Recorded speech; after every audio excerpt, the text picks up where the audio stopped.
diagram or DFD is a visual tool used in structured analysis to show how data moves through a system. It illustrates the different processes, the data that flows between them, the data stores where information is kept, and the external entities that interact with the system. In a DFD, we use specific symbols: double square for external entities such as customers or suppliers, rounded corner rectangles for processes, open-ended rectangles for data stores, and arrows for the data flow. The purpose of a DFD is to understand how information enters, travels through, and leaves a system. DFDs are presented in levels. Level 0 shows the whole system is a single process. Level 1 then breaks that single process into the main departments or major functions. Level 2 expands these departments into the detailed processes happening inside them. And Level 3 goes even deeper by showing the activities done by specific job roles. As the level number increases, the diagram becomes more detailed and more specific. In our case, we developed a 3-level DFD for the sales, dispatch, and warehouse system, based on the given scenario. The processes were drawn first, then we added external entities followed by the data stores and finally the data flows, following the logic dimensions.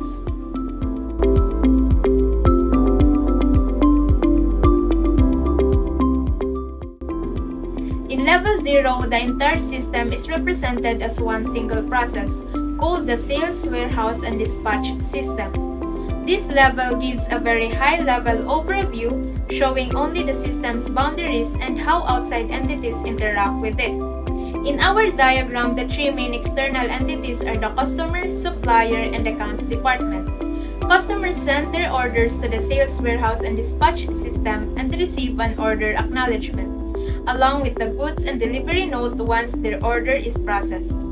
The supplier sends goods in a goods receipt note to the system. Meanwhile, the accounts department regularly sends the weekly credit limit list to the system and receives the reorder card and delivery note copy. At this level, we do not yet show how orders are validated or how its stock is checked. All we say is what enters and what leaves the system. The difference between level 0 and the other levels is that this is the simplest and broadest view. It tells the story like, here is the system, here are the people or department that interacts with it, and here is what they exchange. There is only one process and no internal steps are visible yet.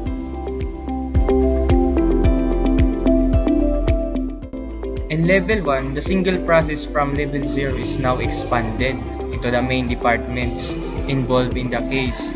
These are sales, warehouse, and dispatch level. Level 1 gives the clear of how system works internally. Customers submit their orders to the sales department, which process them and checks credit limits from the accounts department. Once an order is accepted, sales sends an internal order from the warehouse. The warehouse checks the stock levels, updates inventory, and if the goods are available, issues a dispatch instruction to dispatch department. Dispatch then prepares the goods, creates a delivery note, and ships the item to the customer. A copy of the delivery note goes to accounts for invoicing.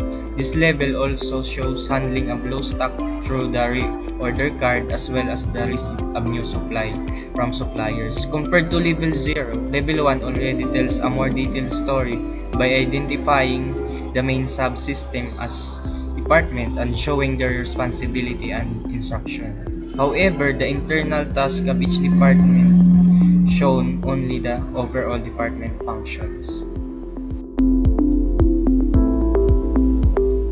System decomposition. Level 2 dives deeper into each department and explain how their internal processes work step by step. For the sales department, the workflow begins with receiving the customer order, checking the customer credit using the weekly credit limit list from accounts, validating the order, preparing the order acknowledgement, and finally creating the internal order form for warehouse. This level explains not just what sales does, but how sales carries out each part of its job. In the warehouse department, Level 2 shows the checking of stock availability using the inventory file, reserving stock, updating inventory records, and preparing a reorder card when items reach low levels.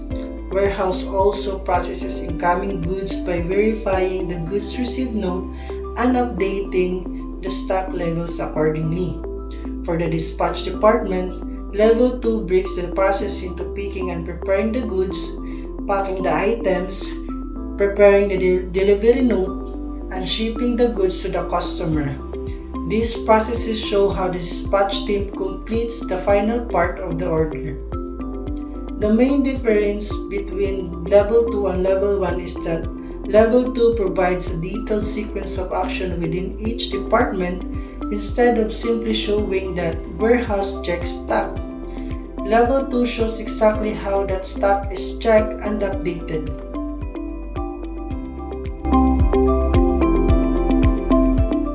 So hello sir, in continuation I will be presenting to you our data flow diagram level 3, detailed process decomposition by job role.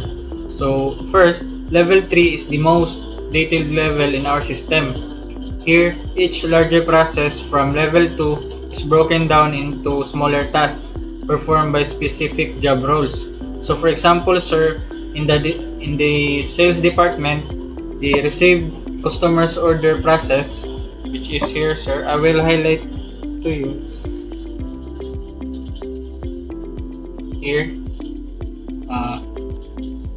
It will be divided into different processes which will be presented in level 3 here. So first is the capture customers order details here. Second, validate order details. Retrieve customers record. Compare order with credit limit. And decide order status. If it is rejected order, and it will be notify customers of rejection. And if it is approved order, prepare order acknowledgement. So these steps reflect the actual task of a sales clerk or sales processor. So from this part sir, is done by a sales clerk and sales processor. So in the warehouse department, level 3 shows how warehouse staff manage inventory in a more detailed way. So first, read inventory for ordered items, which is here, and then receive stock and update inventory. After that, it will go to inventory file for updated stock records. And also sir, check goods received note from supplier. So here, and it will be verified received goods and update inventory from receipt here. So the idea of monitoring stock levels is included as well. Stock levels are checked, low stock items are identified, and a reorder card is created, verified, and sent to the accounts department for processing. So this part here sir,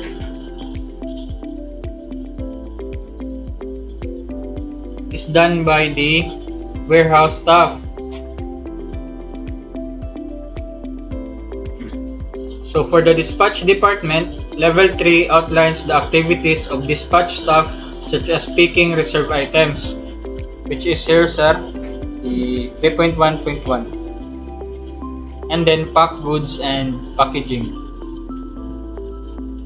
prepare delivery note, and ship goods to customer. So these steps show the specific actions handled by dispatch personnel to complete the order. So from here to here is handled by the dispatch personnel. So the key difference between Level 3 and Level 2 is that Level 2 focuses on broader departmental process, while Level 3 focuses on the detailed job-level activities performed by individual employees. Level 3 makes the system ready for workflow documentation because it clearly shows what each staff member must do at every step of the process. In summary, our DFD progresses from a broad overview at level 0 to detailed job-level tasks at level 3. Each level builds on the last, starting with the system's boundaries, moving through its main functions, and ultimately breaking down the tasks that individual job roles perform. This approach clearly defines the flow of information across all levels and helps us understand the internal operations of the sales, warehouse, and dispatch system.